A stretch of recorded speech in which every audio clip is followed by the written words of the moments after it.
All rise.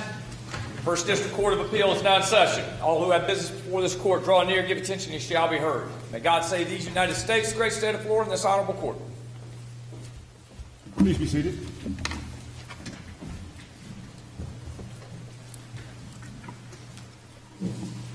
We have two cases on the docket scheduled for oral argument this afternoon. After oral argument in our first case, we will take a 5-minute recess to reconstitute the panel. Regarding our first case, counsel, are you prepared? Yes. You may approach. Counsel, we have initially allocated 15 minutes per side for the oral argument. However, we're going to extend that time to 20 minutes per side for the oral argument in case you need the additional time. Would you like to reserve some time for rebuttal? I'd like to reserve 3 minutes, Your Honor. So noted, Madam Clerk. You may continue, counsel. Good afternoon, Your Honors. I may it please the Court, Alan Huang for the State. For over 30 years, the statewide prosecutor has had the power to approve wiretap applications so that he has that tool to investigate and prosecute some of the most serious crimes in the state, including organized crime and drug trafficking. Now, the defendant raises a novel argument that would upend that long-standing and effective practice, arguing that there's no possible way that the statewide prosecutor could be the principal prosecuting attorney of the state or of a political subdivision. But federal law recognizes that each of the 50 states has a different prosecutorial scheme and chain of command and gives the states flexibility to determine who may approve wiretap applications. And the Florida Supreme Court, the 11th Circuit, and at least one other state Supreme Court have all interpreted the text to mean that what matters is that the power is vested in a narrow class of officials who are centralized and responsive to the political process. The statewide prosecutor meets those criteria. And what was your primary argument before Judge Hawks with regard to the federal statute? Was the statewide prosecutor the principal prosecuting attorney for the state? And I'm just going to use PPA to be short, or the PPA for a political subdivision of the state? Sure. Our argument below was we began by identifying what we thought to be the relevant standard for addressing the question, which is the standard in Daniels that the position be of a principal prosecuting attorney, meaning that it is centralized and politically responsive. And we believe that in substance that covered both the arguments about the principal prosecuting attorney of the state. But that's not what you argued, and the federal statute clearly has two paths, correct? Principal prosecuting attorney of the state or of a political subdivision.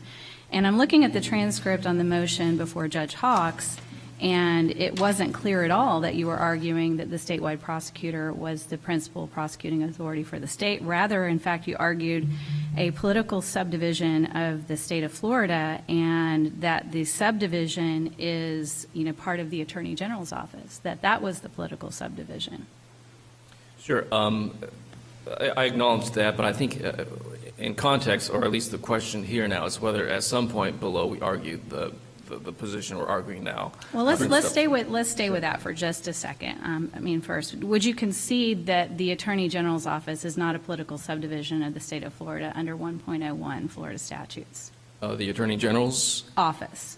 Well, as to the political subdivision argument, we're arguing more of a geographical basis. I wouldn't say we're abandoning the basis that Your Honor is mentioning now. What is the best argument that the office of the Attorney General, an executive branch office under Article 4, Section 4, is a political subdivision within the meaning of Florida law? Sure. Well, as I mentioned, frankly, that's not our strongest argument. But just to cover very briefly, that's the Federal District Court in Bell had no problem with that, and so we're not totally abandoning that argument. But as to the political subdivision argument, our stronger argument there is that he's the principal prosecuting attorney of a political subdivision, meaning the multiple circuits in which a crime has occurred or where its effects are felt. But if I could just step back a bit, to the extent that that position was not clear, the trial court flagged the principal prosecuting attorney of the state argument as an important one. Oh, absolutely. It said it would have been a great question had the state raised it. And then you did raise it in a motion for rehearing under 3.192. Does that procedural rule allow the state to raise a new legal issue on rehearing? Well, we believe that we raised it we did raise it in substance below, which is the test that we don't need to use the exact same words. But even to the extent that that was not clear, just given the facts of the situation upon a rehearing, the trial court, as Your Honor mentioned, flagged the issue as an important one. The state, as you mentioned, filed a motion for rehearing, and this was a mere 3 days after the trial court's order. Counsel, And- assuming for the sake of argument that you did not raise this issue prior to filing your motion for rehearing, then weren't you precluded by Florida Rule of Civil Criminal Procedure 3.92 from raising the new argument in that motion? Your Honor, I'm sorry, if I could clarify, you're asking if we can see that we did not Now, raise? let's assume for the sake of argument, Okay. assume for the sake of argument that you did not raise the issue prior to filing your motion for rehearing. Then weren't you precluded by Florida Rule of Criminal Procedure 3.192 from raising a new argument in your motion for new hearing? I think the language of that rule suggests that we had to raise the issue below, and as I mentioned, I think, I believe that we did, but I think, the greater purpose of preservation is that it gives the trial court a chance to address the issue, and I think what we're saying is, given the facts of the situation, given that we quickly addressed the merits of the issue in our motion. But isn't it possible that the trial court denied your motion for rehearing on the basis that you raised a new argument and it never addressed an argument on the merits? That is what the trial court said in its order, but I think for purposes of preservation, he flagged the issue as important. We briefed the issue on the merits, so did the other side. There was no trial date looming, and so I think our argument is that the trial court the issue was squarely before the trial court, whether it was before the motion for rehearing and definitely during the motion for rehearing, and the trial court had every opportunity to address the issue. But sure it did, but this isn't like any other motion for rehearing. It's a very specific species of rehearing for state appeals, interlocutory appeals, and it's very, very limited and very clear that you can't raise new issues. But moving on, assuming that you did preserve the issue, my question is the Attorney General or the statewide prosecutor the principal prosecuting authority for the state of Florida? Sure. I think there are strong arguments that both of them can be, such as if Your Honor takes a look at the Vespucci case from New York, but we actually don't think that that is absolutely necessary. Why don't we look at the Constitution? What does the Constitution say about the prosecuting authorities in the state of Florida? There are 3. And is the Attorney General one of them? So we believe that there are arguments that she can be a principal prosecuting attorney of the state. Well, that's not the question I'm asked. Is there anything in the Florida Constitution that says the Attorney General, rather than the statewide prosecutor, has prosecutory authority?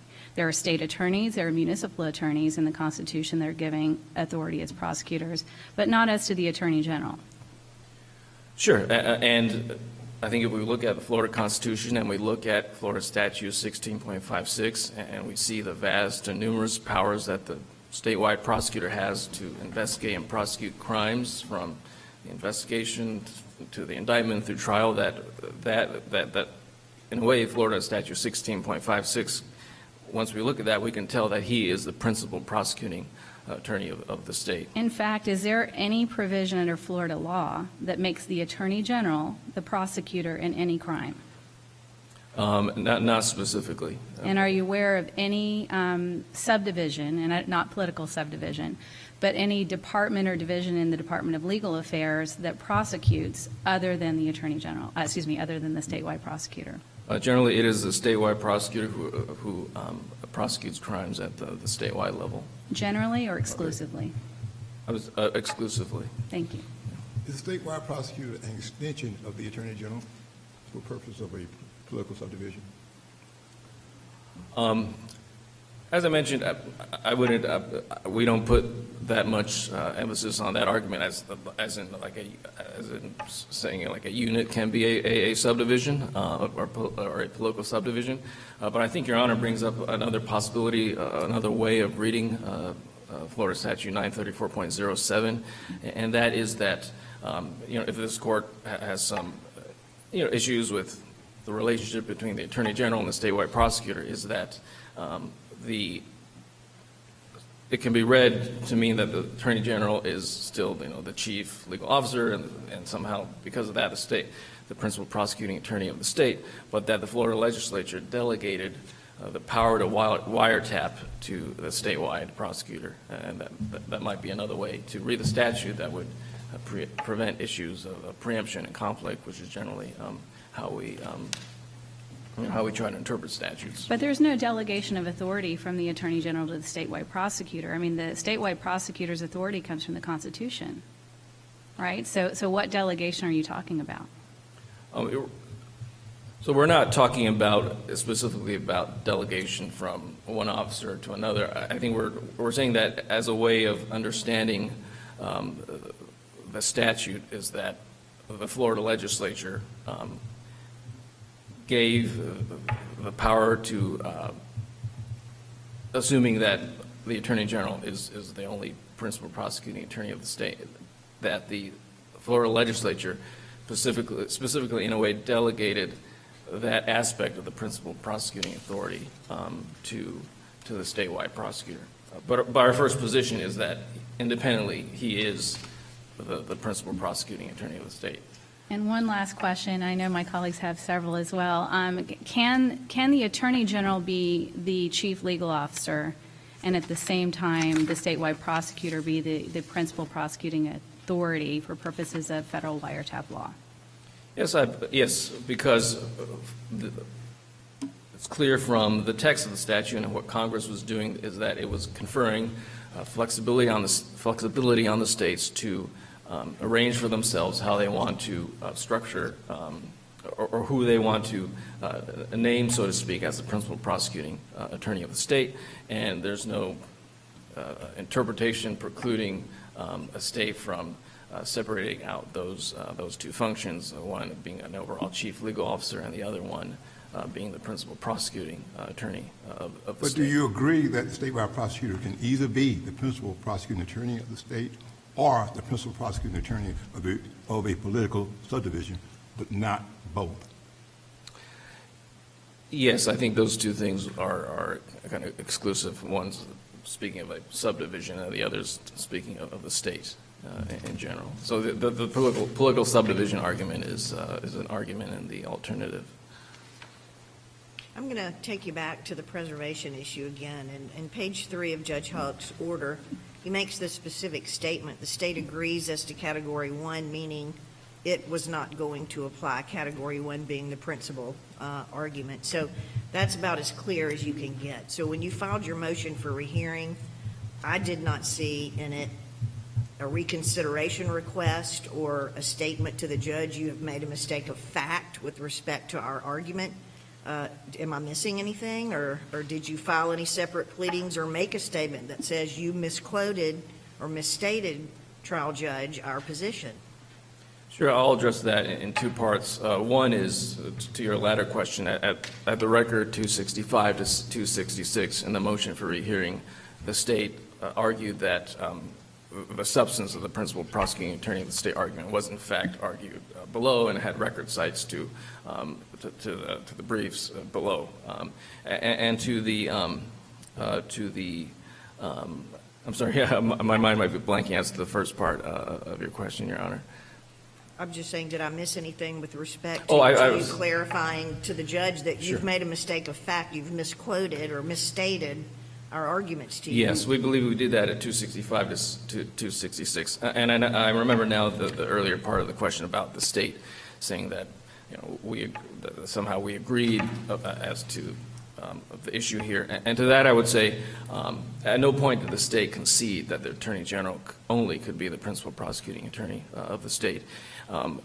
The trial court's record did not have trial court's order did not have cites to the record, but from what I can tell, I think it was referring to what happened at RS 303, and this is where the court asked the state whether the statewide prosecutor is the Attorney General, and obviously the state said no. But I think what the trial court was kind of assuming or getting at was that the Attorney General could approve wiretap applications, and I think it made sense at that point in time that the state did not push back on that, because after all, in the state statute, the Attorney General is enumerated as one officer who can apply for wiretaps, and the issue in this case at the time and now is whether the statewide prosecutor could approve wiretaps. So I think it made sense in that moment that the state did not push back on that narrow question of whether the statewide prosecutor was the Attorney General and all the implications of that. Well, as to prong two, the political subdivision, let's assume you have a two-circuit prosecution by the statewide prosecutor, one in Escambia in the First Circuit, one in the 11th Circuit in Miami. Is it your argument that those two combined circuits consist of a political subdivision for purposes of Florida law? I think for purposes of Title III for federal law, that could be a political subdivision. I think. So it's floating based on the charges and the indictment. Right, I think, and necessarily so, because every principal prosecuting attorney, kind of to use the language of Title III, needs an area, a political subdivision over which to be the principal prosecuting attorney of the state. And it just so happens that for the statewide prosecutor, he necessarily needs one too. And for him, that is the multiple circuits in which a crime has occurred or where the effects of the crime are felt. Sure. And that sometimes that changes from case to case, and it could be Okay, well, fair enough. separated. If that's the definition, does that make them the principal prosecuting attorney? If we look back, let's go back to Article 4, Section 17 of the Constitution of State Attorneys. It's pretty clear that we at least have concurrent jurisdiction. They seem to be the principal prosecuting attorneys of the circuits. So how can we consider the statewide prosecutor, even in this floating jurisdiction model, to be the principal prosecuting authority? Sure, because I think those two political subdivisions are inherently different. A state attorney, his political subdivision is the judicial circuit, and when we have a crime that implicates two circuits, then necessarily that state attorney is no longer the principal prosecuting attorney for that political subdivision. It's the statewide prosecutor who is. And I'd add that the dichotomy between jurisdiction and a political subdivision might not be the most helpful one, because if we take that logic, if the statewide prosecutor has concurrent jurisdiction and the state attorney only has, so to speak, original jurisdiction, I mean, by that definition, the original meaning of political subdivision doesn't really apply, because the state attorney doesn't kind of oversee a traditional political subdivision in the sense Did of Congress define political subdivision in 18 U.S.C. Section 2516(2)? It did not explicitly define the term, so we're trying to figure out what it means from the context, and we think the context suggests that it is not the traditional, it doesn't take the traditional strict meaning of a political subdivision like a city or a state, but the more general one. So are states given some discretion in defining what political subdivision is and how it applies? Right, yes, and Congress explained that too at the time of passing Title III. I see that I'm into my rebuttal time, but I'm happy to answer additional questions. Just quickly, taking you back to the concurrent jurisdiction issue, I mean, don't we have a practical application rub when we've got, based on your interpretation, two entities, statewide prosecutor and state attorney, who could both bring charges each independently against the same party? I mean, I think the relevant, I think the question here is whether, who is the principal prosecuting attorney for the political subdivision that has become, that implicates multiple circuits, and we'd say that the state, once it becomes a matter of multiple circuits, then the statewide prosecutor becomes that principal prosecuting attorney for that investigation or that crime that's affecting multiple circuits. You've indicated that the statewide prosecutor could comply under Section 1 or Category 2, but they're mutually exclusive. Is that correct?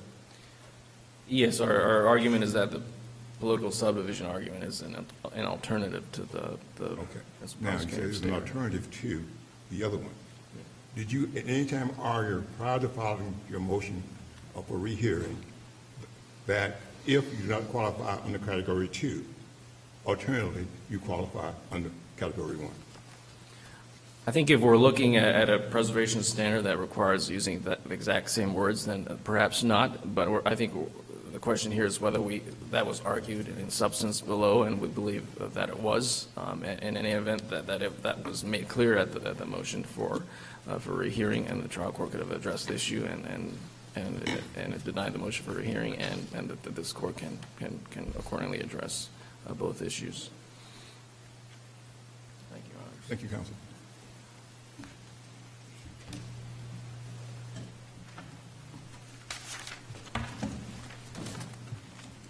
May it please the Court. Michael Uffman on behalf of the appellee, Mr. Rogers.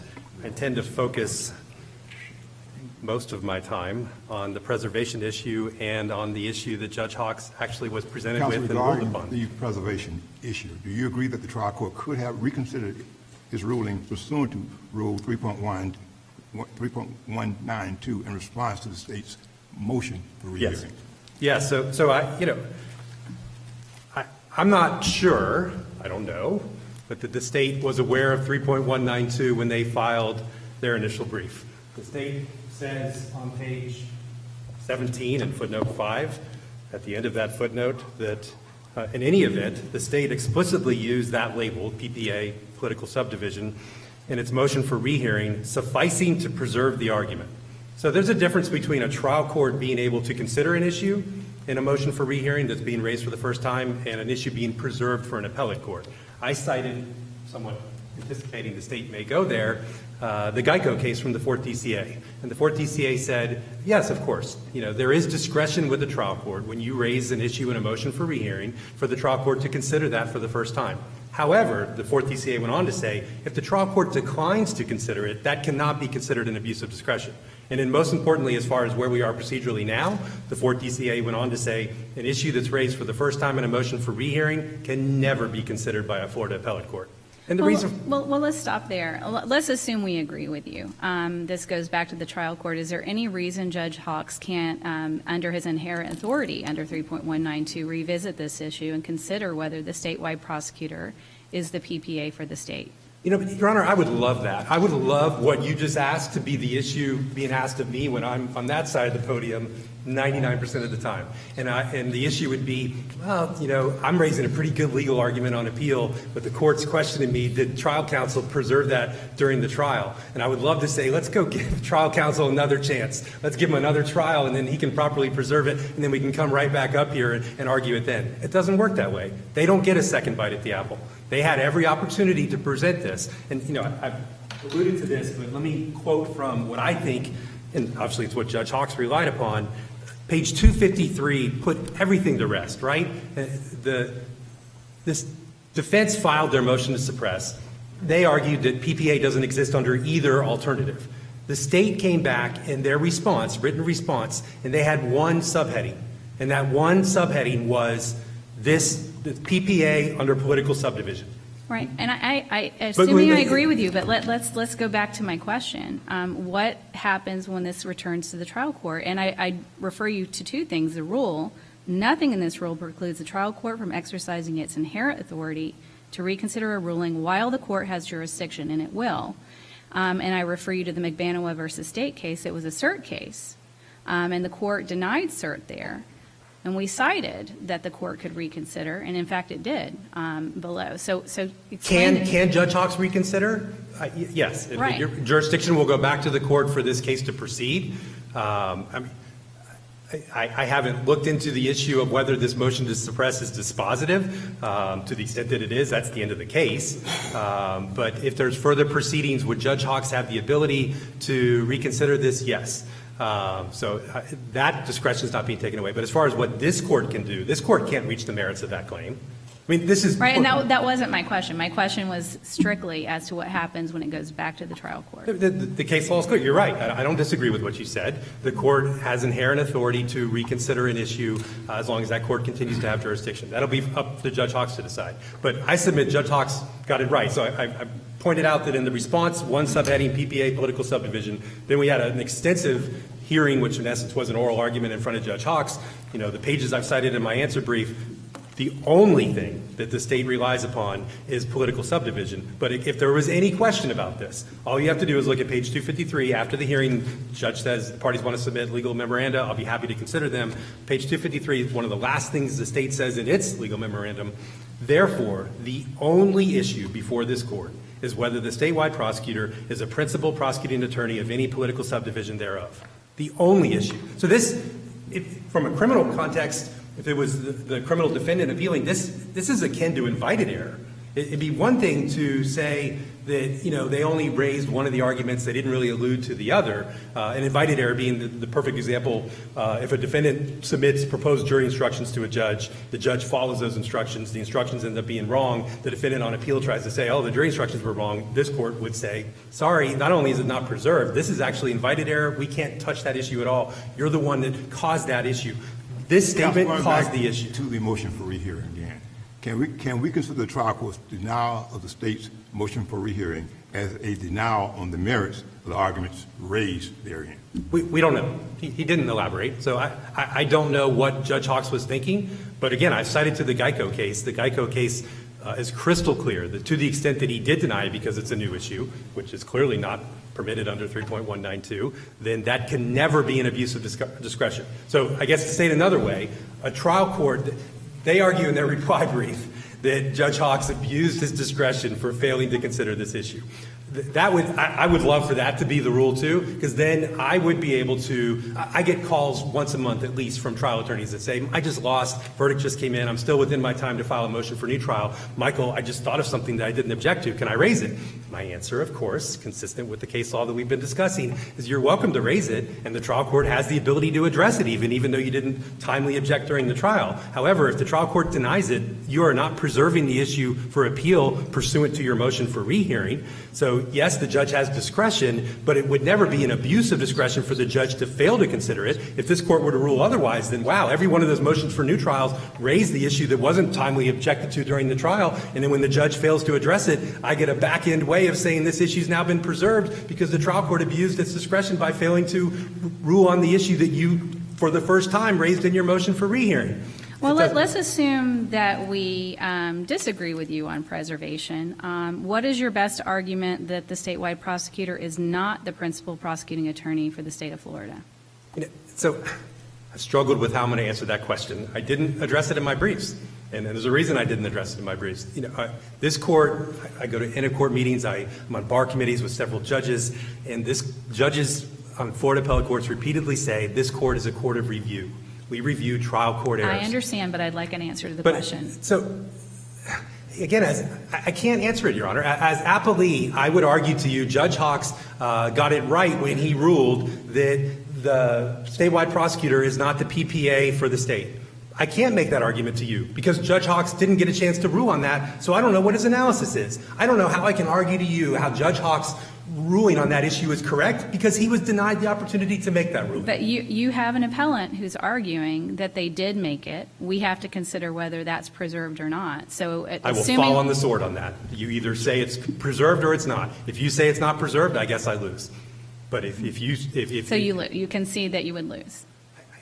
There's a tipsy coachman rule, and can you somehow still affirm for any other reason? Yes, I get the benefit of that as appellee, but I'm not going to respond to an issue in an answer brief that Judge Hawks didn't get a chance to rule upon, and so much so that he specifically said, wow, this would be an interesting issue, but the state declined to raise this issue in front of me, not once, not twice, but 3 different times, and therefore I'm not going to make the argument for them.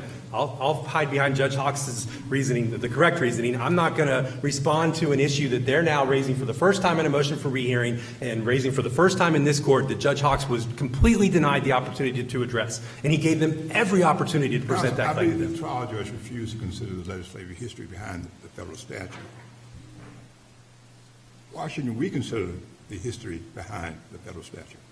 You should. I don't have a problem with you considering, but only as to the political subdivision issue. I think Judge Hawks' rationale for why, and I think the states conceded as much today, or at least a partial concession, acknowledging that it's mutually exclusive and that's not their strongest argument.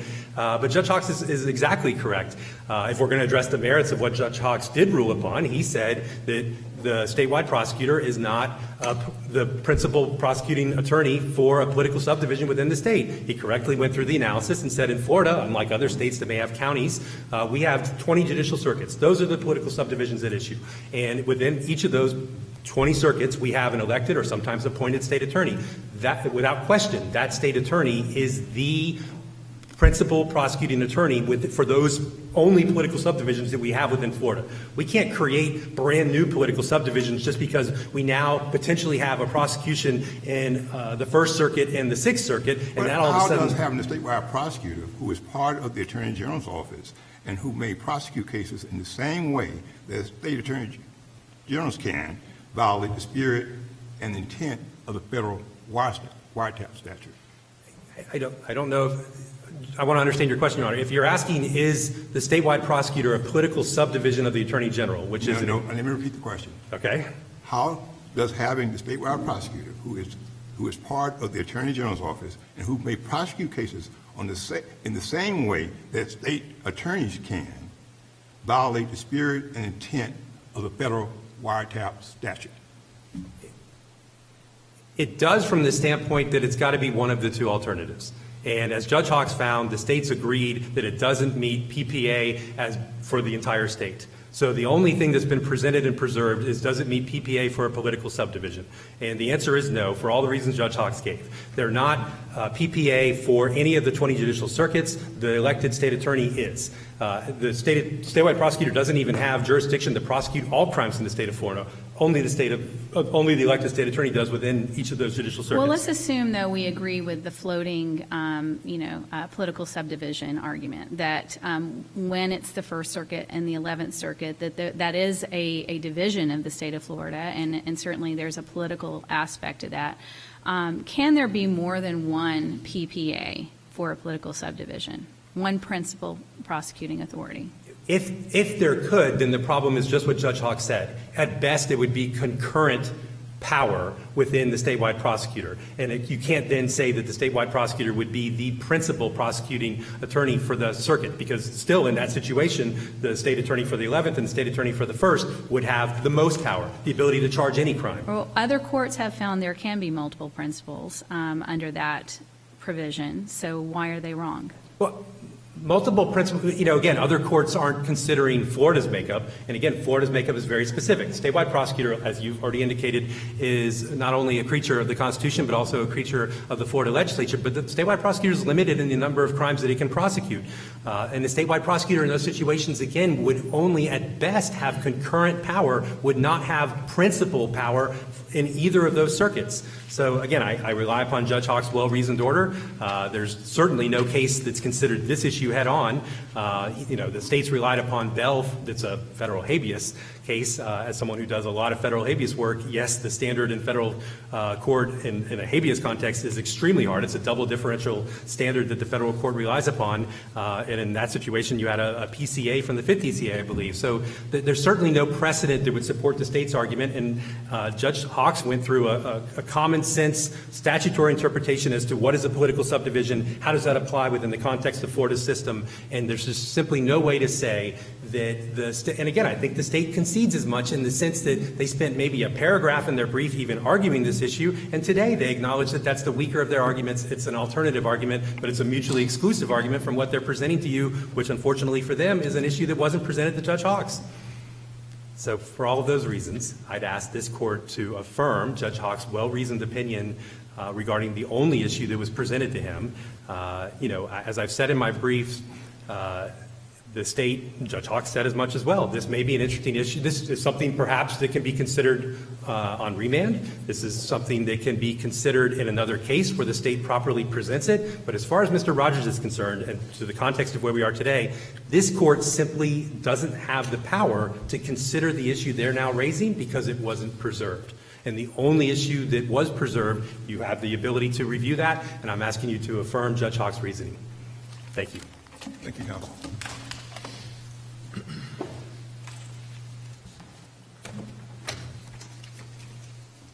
Your Honor, I see that my time is very short. I'll try to get through several points very quickly. One is that there is another way to think about this is that there is a difference between issues and arguments. And the general issue here is whether or not this position is preempted generally by federal law, whether this position, this statute, Florida statute is preempted by federal law. And under that, we had two arguments. But below the general issue is the one I just mentioned. Second of all, we acknowledge too, as my friend did, that, and in line with your questions about this, the trial court's inherent authority to revisit its ruling, that, as your honors may be aware, as we noted in one of our briefs, that the Wallace case is also addresses the same issues, and there are no preservation issues there. And third, as to the But how would you address Mr. Efferman's argument that, yes, you can go back and reconsider it, but that's separate and apart from appellate preservation? I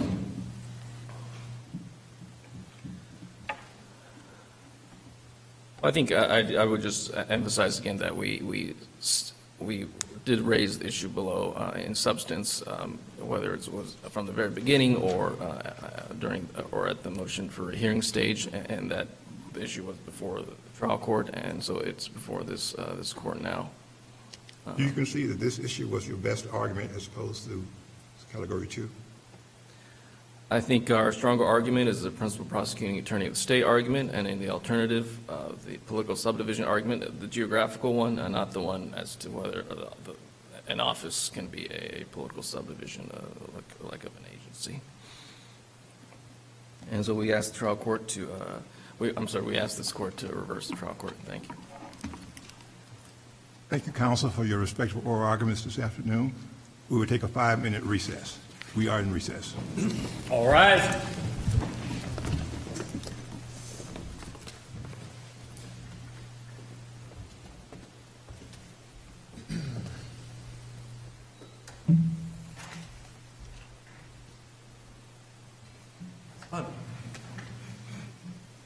Sure. Good to see you, Mike. Have a great time in Portugal. Sure. We'll talk later.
All rise.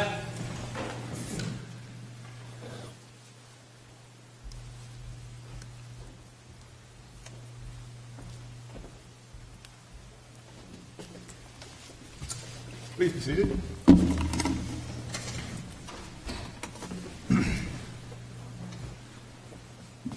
Our second case scheduled for oral argument this afternoon is Florida Center for Government Accountability, Inc. versus FDOT. Prayer Council, you may approach. Thank you, Your Honor. Again, Council, here we will allocate 15 minutes per side for the oral argument. Would you like to reserve some time for rebuttal? I would like to reserve 4 minutes. So noted, Madam Clerk. You may proceed, Council. Thank you, Your Honor. May it please the Court, my name is Matt Farmer, and I represent the Florida Center for Governmental Accountability. This case presents an appeal from an order denying a writ of mandamus in a Public Records Act request. The request involved a matter of intense public interest dating back to the summer of 2022, specifically the expenditure of $1.5 million of public funds in order to transport undocumented aliens from Texas to Martha's Vineyard, Massachusetts. The Florida Center submitted 2 Public Records Act requests that are at issue today. It had previously issued or served a Public Records Act request essentially seeking records from in a different case, from the Executive Office of the Governor. This was a follow-up request asking for records directly from the agency involved in this activity, which is the Florida Department of Transportation, as well as an independent contractor that provided the aviation services for this operation. On September 21st and 22nd, the Center served 2 requests under the Public Records Act. The first was only to the Florida Department of Transportation, and it specifically asked for all documents regarding information about the work plan. Right. We know all of that. We've Oh, yes. poured through the record. Let's get to the issue of the evidence that you're arguing that proves that this was not a complete turnover. Yes. Where's the evidence of record? The evidence you're referring to, we don't see it attached to the record on appeal. Where is it? Well, it was finally, it wasn't submitted in the record. It was subject to a motion for rehearing, the records that were received after the November, 2 hearings in November. But the records that were ultimately received are not part of the record. But from those records, And also, just to be clear, your request was not for any record relating to a work plan. The request was for any work plan. yes, that's correct. And And there's a difference between those 2 requests. I mean, requesting any document relating to is different from requesting any work plan. yes, well, the Public Records Act incorporates a principle of reasonableness and good faith. One of the key documents that was not turned over is called a statement of work, which I think by anyone's interpretation would be close enough related to a, quote, work plan, where a reasonable agency would believe that the request embraced that. And where is the evidence in the record at the trial that proves your case that record exists and was not turned over? I mean, let's just start with the first part, that the Yes. record exists Well, with the Department of Transportation. yes, ultimately, a document called a request for quotes, RFQ, and a statement of work was produced ultimately. I don't believe that it was finally submitted as part of the record to the trial court because it was produced after the conclusion of the hearing. Sure, but the evidence, so this is a trial. You had a bench trial on your complaint. Yes, And the burden is on you to prove, among other things, that the Department of Transportation possessed a record that you requested, that you're entitled to, that it did not turn over. So who testified to provide the evidence to support your case that this record that you're talking about now existed in the possession Department of Transportation? Well, at that time, there was no knowledge by the center that it did exist. It's akin to discovery requests in civil cases where at the time a request is made, sometimes ultimately the requesting party never learns that there was in fact a record. But in this case, after the hearing, the center learned that there was something called a statement of work, which by any good faith extension would apply as. But the trial court denied your motion to permit the submission of new evidence in support of your complaint. Is that correct? That's correct. And you're not arguing on appeal that that was error? Exactly. Thank you. Well, it is not included in one of the issues on appeal, the request for a rehearing. But the rehearing had to do with records that were produced after the conclusion of the hearing and after the initial order. So, I misspoke, before the initial order.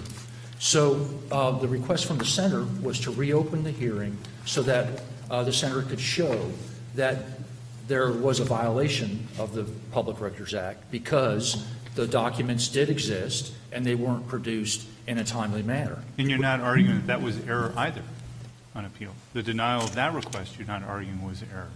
Well, I think it's incorporated in the petition for enforcement of the Public Records Act. Again, Specifically, you did not argue on appeal that the trial court erred in denying your motion to permit the submission of new evidence. that's correct. That's correct. We're not arguing that the judge, the trial court, erred by not providing us an opportunity to present evidence that there was a violation of the act. That's correct. Even excluding your ability to proffer? Well, it was essentially no hearing. It was just a motion, a written motion for rehearing to reopen the evidentiary hearing, and that was denied without a hearing, without even an oral argument. Now, But if we're here, so on review is the trial court's final order and judgment on your complaint, and you lost.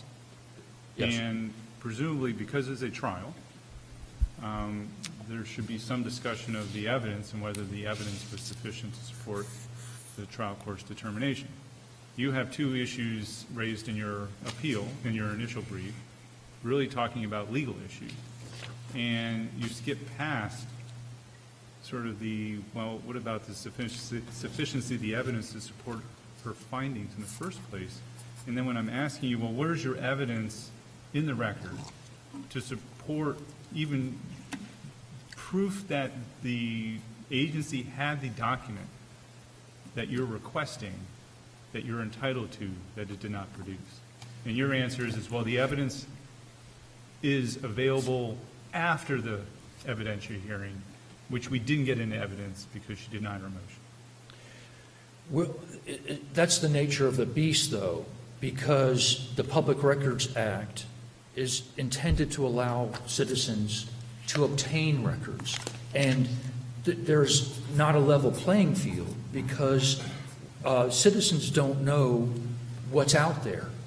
They try, like the center does. The center is experienced in trying to obtain records, as many records that are relevant to the request as possible.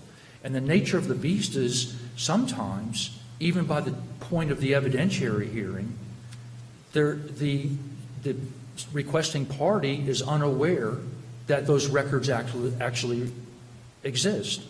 So it'd be akin to a discovery violation. Sometimes the fact of a discovery violation isn't discovered until after the fact, after a motion to compel, or even after a hearing on the merits of the motion to compel. But it's the nature of the beast because the plaintiff doesn't know what the agency has. This is why you probably filed a motion to permit the submission of new evidence. Is that correct? I'm sorry, Your Honor. This is the reason why you filed the motion for permission to submit new evidence. That's exactly right. And the trial court denied the motion. That's exactly So right. would you be in a better position had you raised that issue as an error for purpose of this appeal to make your argument? Did we raise it? No. Wouldn't you have been in a better position had you raised that as an issue in this appeal? I didn't catch the first part of that question. I'm Simply sorry. stated, wouldn't you have been in a better position for purpose of this appeal had Yes. you raised this as an issue in this appeal? That's correct. We would have been in a better position. But before I focus too much on the first request for the work plan, the second request from the next day required a much broader array of documents. The Florida Department of Transportation only produced 11 pages of documents in response to the first request. To the second request, the Florida Department of Transportation produced 0 documents. And Well, that was really, because the second request asked for documents in possession or Vertol, but how would the DOT know what is in the possession of a separate entity? Although, based on the record, they cooperated with each other in trying to get this going, but how would they know what's in possession of someone other than themselves? there's 2 responses to that that we've argued in the brief. The first is that the introductory paragraph to the second request is directed to records in possession of the FDOT, the agency, and Veritol systems.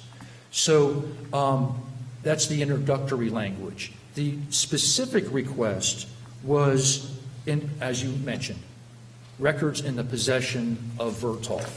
Now, the response is that under the Florida Public Records Act, particularly the subsection dealing with contractors, there is an obligation by the agency to essentially communicate with its contractor. And in the record, there was communications, multiple communications, correct?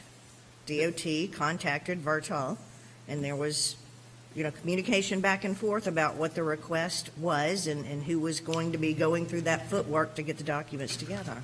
Yes, but the point is that although technically the request was records in the possession of Vertol, those records... Technically, it's expressly, that's specifically, it's just what Judge Thomas just asked. That's specifically what the request said. It's not technical. It's what you asked for. Well, We're as- lawyers. We're in the game of words. I mean, that plain and simple. I go back to the introductory paragraph to the second request, which asked for records in possession of FDOT, this is in bold, and Vertol. So, But how could a record that is in possession of Vertol ever be in possession of the Department of Transportation? well, because it originated with the Florida Department of Transportation, many of those records. But that's not what the request says. The request says in possession of Vertol, not at some time, past, present, or future in the possession of Vertol, or in possession of the Department of Transportation that may have been transmitted to Vertol, or any documents that were ever transmitted between Vertol and Department of Transportation. It says documents in possession of Vertol. Yes. But again, Your Honor, the only response is that the introductory paragraph to that request asked for records in possession of both the agency and Vertol. Which was boilerplate language, right? I mean, that's like, it's the identical language in all your requests, I think. Well- The introductory stuff. I mean, all of these are forms, and then you just change the bold wording because your client is in the business of making public records requests, and they just change the request language. And So when the specific control over the general, especially if and I've done my fair share of record responses, when a receiver of this request, and you even bolded, to highlight what the actual request is, isn't it fair for the Department of Transportation to read this and say, okay, they're asking for the stuff that's in our contractors' hands, it's required to come to us under statute, and we're going to turn it over to our contractor, and then enforce the provisions of our contract with the contractor to make sure the contractor does their job. Isn't that a fair reading of what's supposed to happen in response to this request? It's a fair a reading of requests 1 and 2, but I think you have to read the document in its entirety. And as I said, the introductory paragraph requests specifically records in possession of FDOT, the agency, and Vertol. That's my But best you still argument. haven't answered the metaphysical question of how something could be in the possession of Vertol, and unless we're going to deal in string theory for quantum mechanics, how it's in possession of both Vertol and Department of Transportation at the same time. Well, there could be reproductions of documents, certainly photocopies, emails that have the document at the same time. That's not really metaphysical. It's just various reproductions and facsimiles of the same document. So what your claim is that you didn't get two identical sets of the same thing. That's the real complaint here? No, well, we didn't get from FDOT anything. But in theory, but the only documents that would have been in possession of Vertol and Department of Transportation at the same time would be the identical documents. So the documents that Vertol has, if Department of Transportation has an identical copy of that should have been produced as well. Yes, particularly because Vertol did not produce these documents until 16 days after the complaint was filed. And this was about 5.5 weeks after the initial Public Records Act request. So this request was in the hands of FDOT for really until Vertol produced these records. FDOT never did.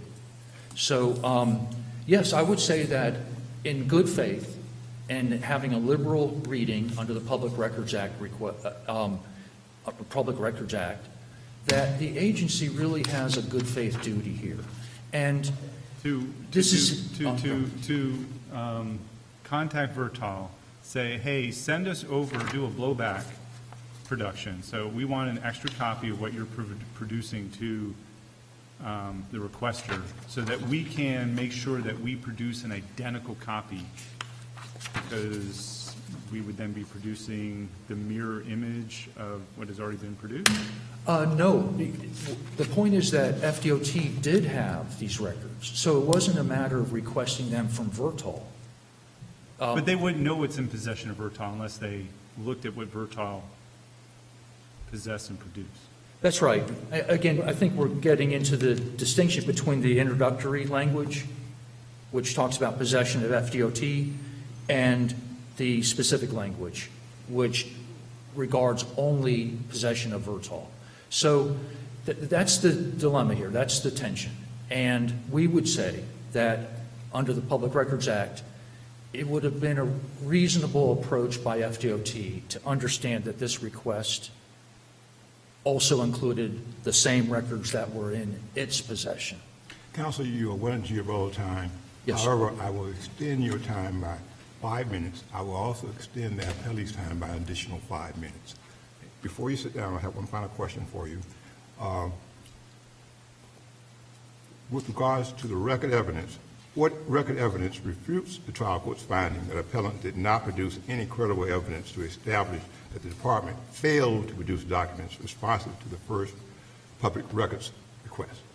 Well, the court focused on the same thing this court has focused on, namely, this request was specific, the second prong, the numbered paragraphs, specifically related to records in possession of Vertol.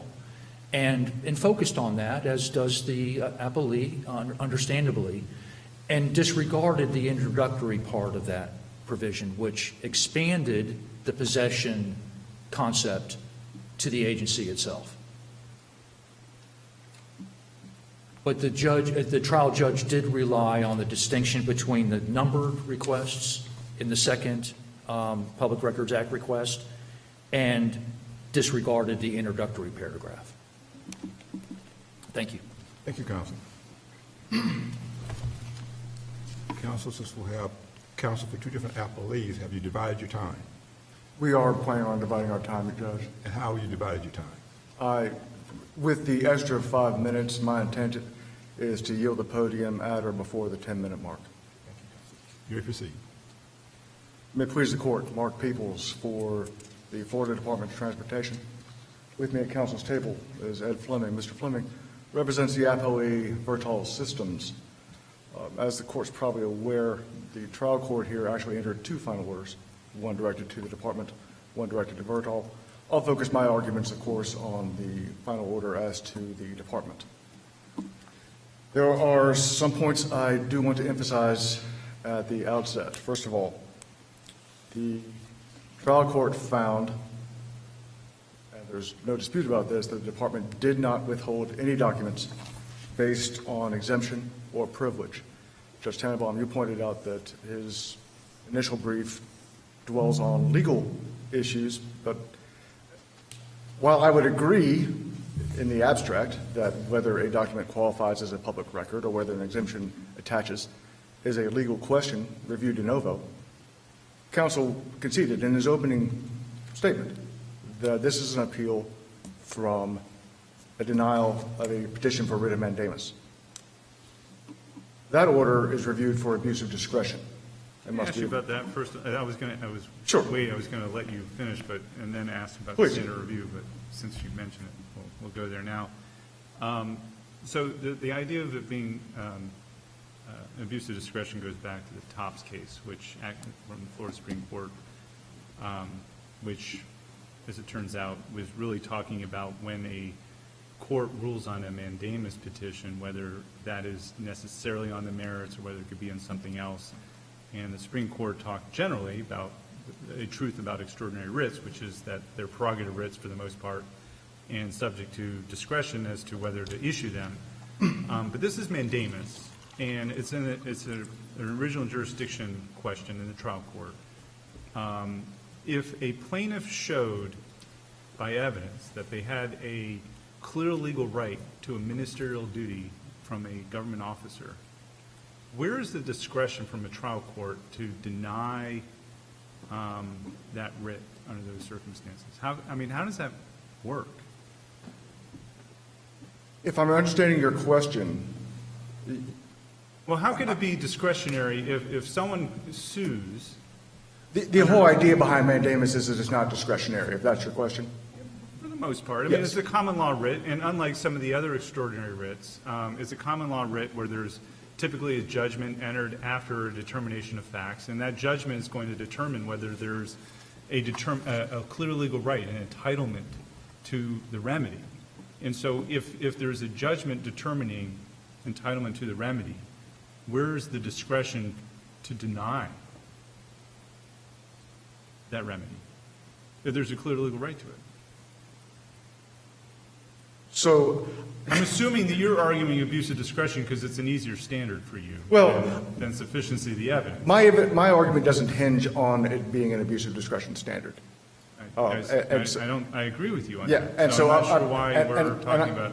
And I'm happy to move, because the case law says that mandamus is reviewed for discretion, abuse of discretion. But this is a trial, and there's the court entered an order in your favor. Yes. Based on evidence that the trial court heard and made credibility determinations and ultimately made findings Right. that drove the outcome. And it's a trial, so why aren't we talking more about the evidence and not about? And I'm happy to talk about that. That if the court rejects the idea that it should be reviewed for abuse of discretion, then the court should take note that when they sought an evidentiary hearing, they pointed out that there were issues of material fact that needed to be decided. Among those issues of material fact, whether the FDOT failed to produce records in its possession that were responsive to the records requests, whether the FDOT immediately requested records from Vertol, whether FDOT's delay in producing records was reasonable. The trial court addressed all of these issues of fact. The trial court specifically found, as to one, And who bears the burden of proof on it? they did. That's the Grafsky case. I mean, it's common. It's just basic. Yes.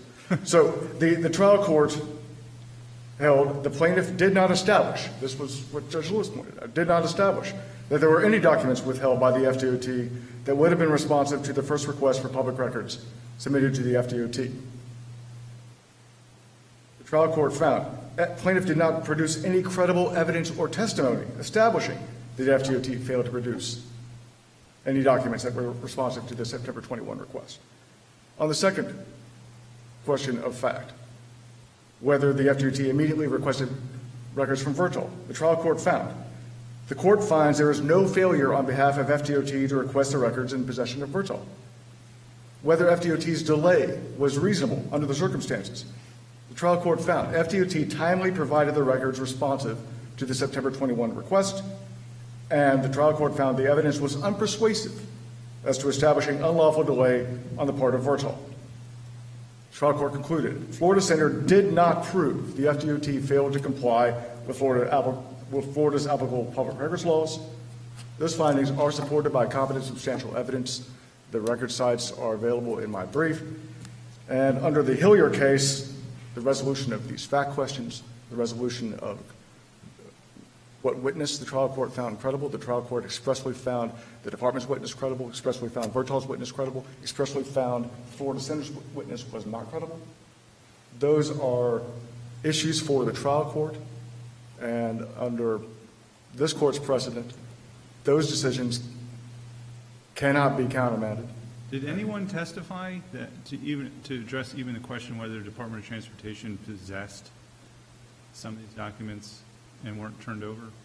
So which documents are we talking about?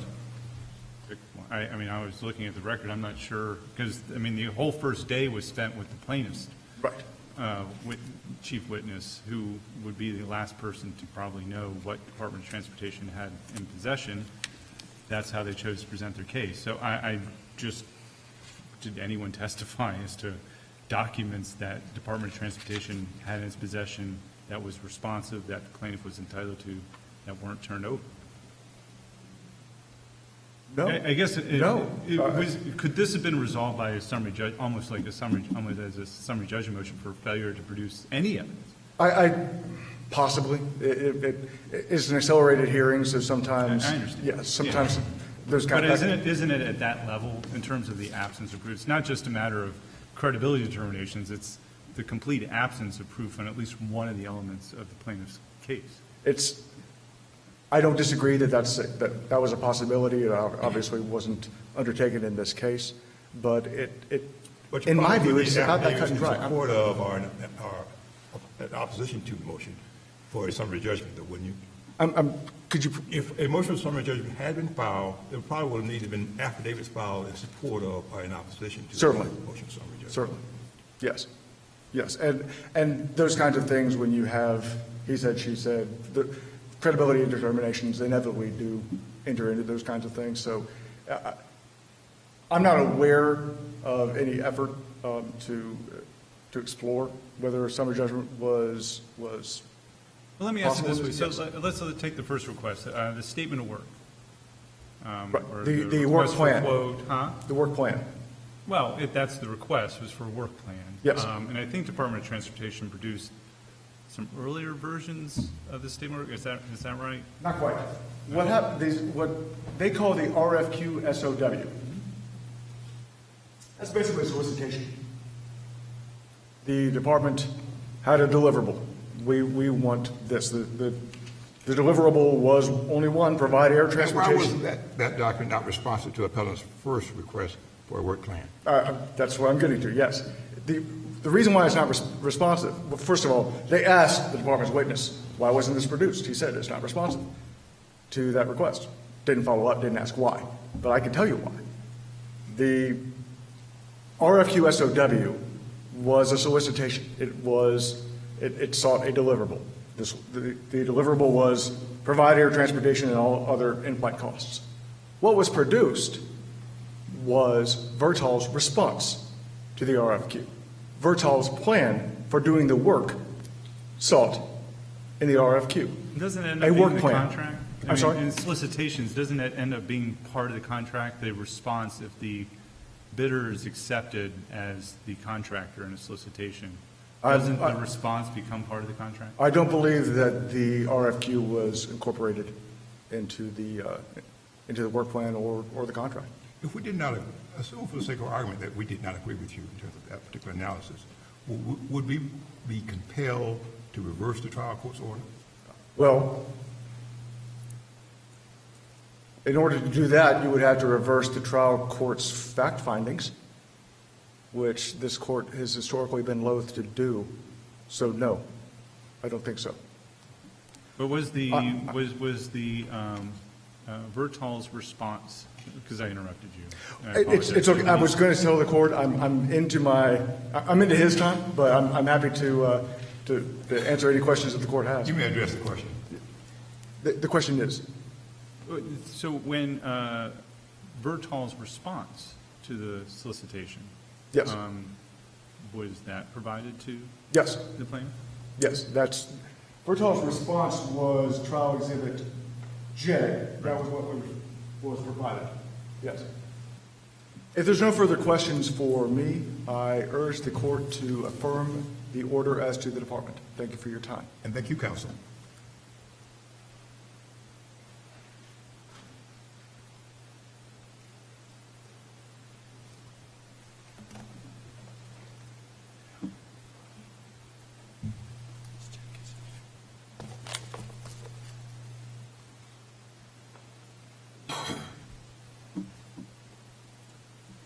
Good afternoon, Your Honors. May it please the Court, my name is Ed Fleming. I have the privilege of representing Vertal Systems, the contractor in the case. And as my esteemed colleague here pointed out, there's two portions of the order. There's one that was directed towards the FDOT, the other one that was directed towards Vertal. And I'm here, of course, just for Vertal. To clear up any issues of what the burden of proof is, we agree it's substantial competent evidence on all of the court's rulings having to do with compliance, having to do with the factual issues regarding compliance. Abuse of discretion comes into play on the court's ruling that the delay was not unreasonable. That's the only place that abuse of discretion comes into play. Why did it take Bertal 39 days to produce the records? Well, Your Honor, actually, the record shows that the second request for production of documents, which was directed to Vertal, and we'll get into that in a moment, directed to Vertal, was forwarded to Vertal and received by Vertal on September 29th. The plaintiff in this action filed suit 2 weeks later, and that Vertal explained to the trial court what was involved in the production of documents. The documents that Vertal explained were required by the contract were authorization forms by all of the migrants who were transported as part of the contract that Vertal assumed, and that showing that they had the right to travel. And these were federal forms that had to be collected from more than 50 passengers of these planes on 2 different flights. The second thing that Vertal was required to have for the contract by the FDOT was consent forms, so that everyone who got on the plane consented to, yes, I want to be transported, I'm doing so of my own free will, and signed consent forms. And the third thing that they had to produce to the FDOT were the flight manifest. Now, Vertal subcontracted out to a charter company for the flights. All of those had to be collected from subcontractors. They had to be downloaded from, because the photos of the federal forms, obviously the migrants needed those federal forms to stay with them. Photographs were taken of them on various phones, had to be downloaded, had to be printed out, and had to be reviewed for any type of privilege by counsel. You know, are there Social Security numbers on any of those documents, for example, that need to be X'd out since they were migrants in the country illegally? We didn't expect many Social Security numbers, but that type of information had to be reviewed by counsel. But then you had text messages And text to messages. download. Yeah, text messages, first of all, were not required by the contract, and we'll get into that, because the contractor is not an agency. He's defined separately from an agency, and the contractor is given very distinct duties under Chapter 119. The only section that applies to the contractors is point 0701 of the statutes. And those statutes provide what the contractor is supposed to retain. Text messages were, they're supposed to retain, everything's tied into the contract. So the uncontroverted testimony at trial, Judge, was that the FDOT did not require the retention of text messages. Text messages were things such as, by the way, I'm going to be 30 minutes late to lunch today. This person's flight is delayed. They'll be here tomorrow. They were not documents that were required by the FDOT, and they were not documents that were produced to the FDOT. The FDOT did not ask for them. They were not provided to the FDOT. The documents that under subparagraph B of paragraph 3, governing noncompliance, it writes that if a contractor does not comply with the public agency's request for records, the public agency shall enforce the contract provisions in accordance with the contract. Everything is tied into the contract. What was the testimony at trial on the contract is that every single document required by the FDOT was produced to the FDOT and was produced to the plaintiff. That testimony the court found to be creditable. You can find that testimony, Your Honors, at transcript page 124, James Montgomery, Vertal's president. He was taken through all of the documents before 124, beginning on page 121, that were required by the contract. And he was asked, are there any documents that you were required to create, collect, or maintain by the state of Florida, documenting either the terms of your contract, payments, or performance of your project that you did not produce to plaintiff? The answer was, we provided all responsive records for the operation. And the court so found. She found that testimony to be creditable and found that testimony to be determinative on their claim that Vertal did not produce records to the plaintiff. Once the records were produced, there wouldn't be much else for the trial court to do, even if they were produced after the suit was filed, except to determine whether fees should be assessed. Do you agree with that under the statute?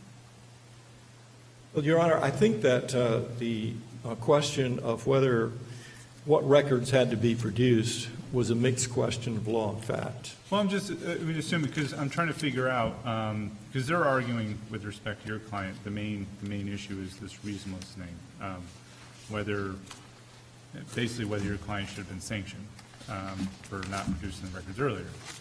And you mentioned at the beginning of your talk that reasonableness is reviewed for an abuse of discretion, and kind of like how we started with your colleague, that doesn't make any sense to me, how it could be reviewed for an abuse of discretion. So this is a trial, and the trial court has to make certain conclusions based on the facts that she's heard. And it sounds like, well, either reasonableness is going to be based on the evidence, or reasonableness is a question of law that we get to review as well, because she's acting as if it's, I guess that's an ultimate conclusion of fact or something like that. But it doesn't sound like, I don't understand how abuse of discretion would work in this context. Abuse of discretion is typically where you admit a piece of evidence or don't admit a piece of evidence, or something like, grant an motion for an extension of time. Not the ultimate conclusion of the entire case, whether that was an abuse of discretion. And then when I'm looking at the statute, 119.0701 sub 4 for civil action, where it talks about the award of reasonable costs and reasonable attorney's fees, it has two different provisions. First, the court has to determine that your client unlawfully refused, not just refused, but unlawfully refused. And it seems to me then she would have to determine whether you did so, I guess, within a reasonable amount of time. First of all, do you read that as, is it one statement, the unlawfulness is tied to whether you responded in a reasonable amount of time? I don't, Your Honor. I think they're two separate issues. Number one is, did we lawfully respond, but not within a reasonable time? And so the court could find both, that we lawfully responded, but not within a reasonable time. Only the second part of that. Was this Vertal's first encounter with the public records request? It was, Your Honor, but, Vertal ended up and let me make this clear, is that under the statute, paragraph 3, request for records noncompliance. A request to inspect, and this is section a request to inspect or copy public records relating to a public agency's contract for services must be made directly to the public agency. Paragraph, the page 60 of the record, which happened to be Exhibit L to their complaint. They say, pursuant to, this is from the plaintiff, and it says, addressed to Vertol, copied to the Florida Department of Transportation. Pursuant to Section 119.07.01.4A2, the Florida statutes, notice is hereby given that Vertol Systems, Inc., Vertol, or contractor, has failed to comply with a public records request directed to Vertol. That records request had to be, they had to satisfy 3 hoops. They had to, first of all, make the public records request directly to FDOT. They didn't. Request number 2 was directed to, by their own admission, by their own demand letter, by their own record before the court. It was directed to the Vertol. And so it was a nullity. Well, why is that important? Because the second sentence of the section of the statute says that if, and this is an if, the public agency does not possess the requested records, the public agency shall immediately notify the contractor of the request. Now, that didn't happen. And then it goes on to say, and the contractor must provide the records to the public agency. So in this particular case, FDOT never looked through their records to see whether they had them. Why? Because as the plaintiff admits, the directive, the public records request, was directed directly to Vertol, and the statute does not allow that. So until you get to the whether they made a lawful request in the lawful manner mandated by the statute, you never get to the reasonableness of the time.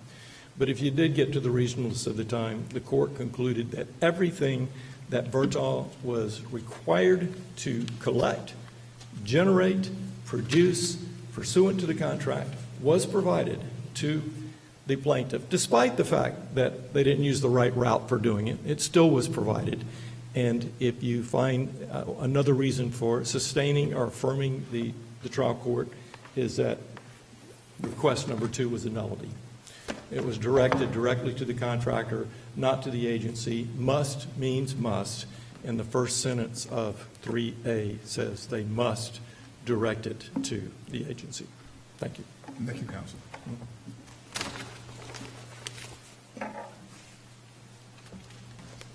I believe you have 1 minute and 33 seconds, counsel. I just have a brief comment about the timeline in regard to Vertol. I want to be clear that the record, and that is Exhibit L to the complaint, contains 2 documents. The first is the October 3rd request specifically to Vertol, referring to the second Public Records Act request that was issued to the agency. But what's important is that also on September 22nd, and again, this is Exhibit L to the complaint, the center forwarded to Vertol specifically the same request, the second request, to the agency. So as early as September 22nd, Vertol was aware of the second Public Records Act request.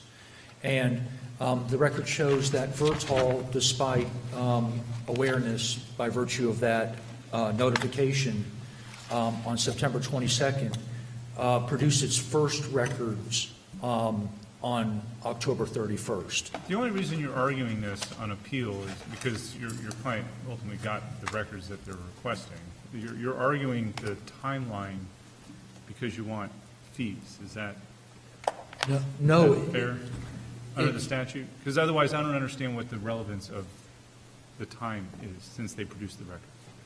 Well, just because the Public Records Act Act provides for an expedited hearing.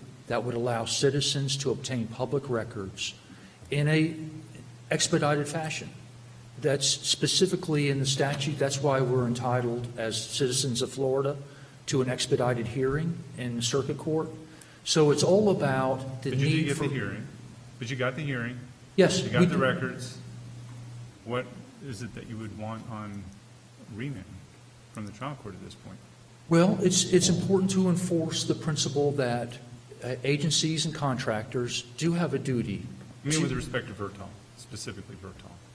I'm sorry? Specifically with respect to Vertol and the order of dismissal as to that. Yes. You want it, you want the order, the dismissal reversed, and you want the trial court to then enter judgment for what? To compel them to produce documents that they've already produced and Well, then award fees? That's the nature of the act. That's the structure of the act. That's the relief. It may sound ridiculous even, but So that... then is the question of reasonableness and the unlawfulness or whatever, is it a question of law or is it a question of fact with suspicion of the evidence or is it abuse of discretion? Well, in terms of the timeliness, I think that's a mixed question of law and fact. At some point, it becomes unreasonable, and that's what fact finders are responsible for doing, whether it's judges or juries, is determine whether, under all the circumstances, the defendant acted reasonably or not. And reasonable delays are permitted, right? They are, but there was no explanation from Vertol why it took from September 22nd to October 31st to produce these records. Whose burden was it to bring that out, though? Well, it's plaintiff has the burden to show unreasonableness. So you could have asked a question, like, so why didn't you produce these earlier? Why? It had the witness on the stand, and the question wasn't asked as to why that stuff wasn't produced, right? Well, certainly if plaintiff asserts that an entity acted unreasonably, the entity would have the burden to show that it acted reasonably as a defense, I would think. Thank you, counsel. Thank you. Thank you, counsels, for your respectful oral arguments this afternoon. This concludes our oral arguments for this afternoon, and we stand adjourned. All right.